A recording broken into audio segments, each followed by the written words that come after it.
God is launching disciple-making movements through us now on many continents in many people groups. For security reasons, we don't want to use names, specific locations, or pictures of those directly involved. but you will hear their stories.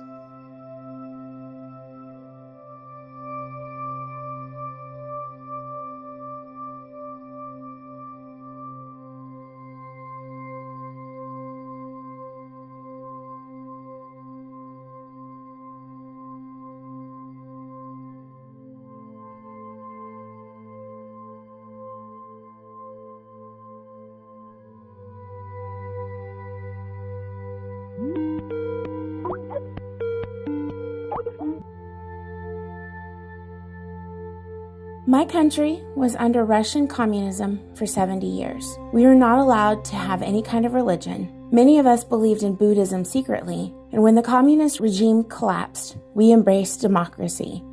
That allowed us to have a freedom to believe in different kinds of religions and beliefs. This was the first time, after being a tightly closed country, that Mongolia opened up its doors to foreigners.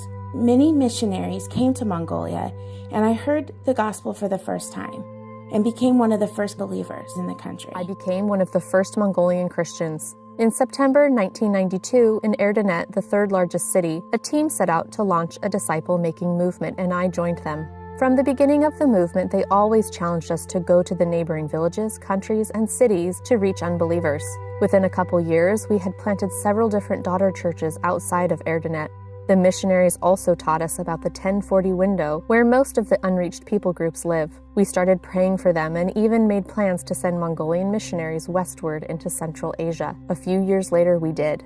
After being an elder of the church for over a decade, my family moved to the capital city of Ulaanbaatar. We planted a church that had a vision to reach out to the nomads in the countryside and some unreached people groups beyond Mongolia. As we settled down and started a church plant in Ulaanbaatar, we got a message from Central Asia where a missionary lady from the Erdenet church was working. She told us she was going to send several newly converted youth from a remote, unreached people group to Ulaanbaatar to study at the Mongolian International University. She entrusted them to us to make them disciples. Over 5 years, I have discipled 11 students, leading them in Bible classes and taking care of them in many ways. Some of them returned to their country. Others continue to pursue degrees in other countries.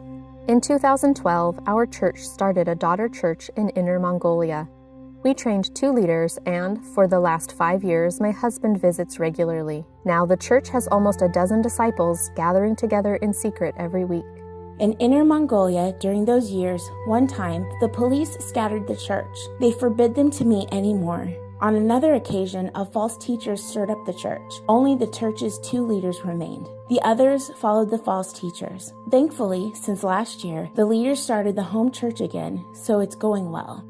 Our Inner Mongolian church leaders became strong in the Lord and are committed to not give up, even in the midst of persecution from the government. In the meantime, our church also planted 2 daughter churches in Gobi Altai and Arkhangai provinces in Mongolia.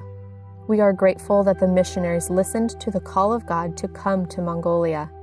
We are blessed that God is working through us to reach the unreached.